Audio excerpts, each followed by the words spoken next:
I'm here with two amazing cars, the new M3 and the new M4, in fantastic colours. But to talk us through these cars, the product manager for them, James Thompson. This is our 6th version of these. It's 35 years since the first version came out, and this is the best one yet. This is a performance car, but it's got to work on the road and on the race circuit as well. And more importantly, it's got to look like an M car. When I look at the front, I see quite a lot of carbon fibre as well. That's kind of looking like a race car as well, isn't it? Exactly. These cars have got carbon exterior packs, so these breather areas on the front, the brake ducts are converted to carbon fibre. We've got carbon fibre mirror caps, spoiler and diffuser on the back, so it's dripping in carbon fibre now. And it's a lot different, isn't it, from the predecessor cars as well? How much difference is there? Pretty much everything. The most important thing is the engine. So whilst it's still a 3-litre 6-cylinder engine, we've now got 510 brake horsepower. It's much more torquey, it's more responsive, it's a much quicker car. Importantly though, it still sounds amazing. We've made the chassis a little bit stiffer.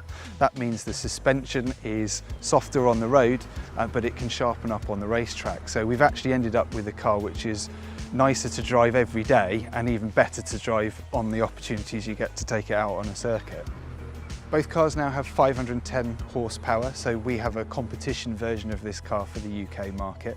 It's now an 8-speed ZF gearbox, but it's heavily tuned. The ratios and the programming of it are very specific to these cars. The engine also has gone up 100 Newton meters of torque, so 60 horsepower more, 100 Newton meters of torque. All of that comes through in the responsiveness of the car when you're in the right gear.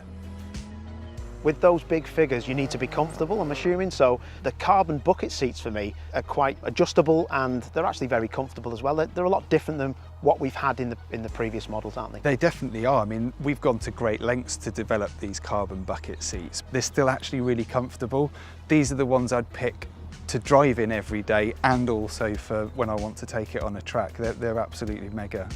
People who love M cars are going to really prick their ears up at this, but I've heard about your special brake pedal, yes. So you can have a difference in the brake pedal feel, yep. Which is like a race car, isn't it? That's amazing. Exactly, so you have a brake-by-wire, so now you've got two settings, a kind of sharper, less press on the pedal before the brakes activate, but it's all personalisable in the menu, so you can change chassis setup, engine response, gear changes, and now for the first time the feeling in the brake. When I look at the side of the car actually, I can see that the rear wheels are bigger than the front, and that's something I don't usually see on a BMW. We actually started introducing the split wheels on special models like the M4 GTS, and it's basically because the engineers worked out that you can have a sharper turn-in with a slightly smaller wheel on the front. It's actually smaller rim but a wider tyre, so really sharpens the turn-in of the car, and it's just so neutral. It does exactly what you want but without ever overstepping the mark. It's properly dialed in.